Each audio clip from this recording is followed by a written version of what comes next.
Hi, boys and girls. Okay, so for this activity, you are going to learn how to copy and paste pictures onto a Word document. Okay, so the directions say copy and paste these animals next to the correct group. Okay, so the first group, they are insects. So insects typically have three parts and they have an exoskeleton, meaning their skeleton is on the outside of their body.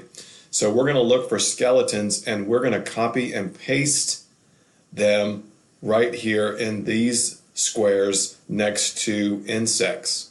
So I'm going to go up here and find an insect. Now there's two ways to copy and paste. Okay, see, I can hover my mouse right over where I want to copy and I can right click and then I can copy it and then I go right down here to where I want to paste it and click, and then I can right click again, and then I'm going to hit this paste options, this little clipboard right here that says keep source formatting, and it's going to paste that picture right there.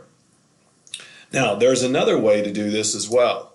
Okay, so I'm going to go up here to my picture, and instead of pressing or right clicking, I'm going to hold down the control key, which is at the bottom left hand corner of my keyboard. I'm going to hold that down and then I'm going to press the C key, and that is a shortcut to copy. Then I'm going to go right down here and click where I want to paste. Okay, and I am going to click, and then I'm going to hit Control again, and this time I'm going to hit the V. The V is in violet key, and that is paste, and that is another way to copy and paste. So once you have copied and pasted all of these pictures where they go, then you can save your document and turn it into your teacher through Canvas.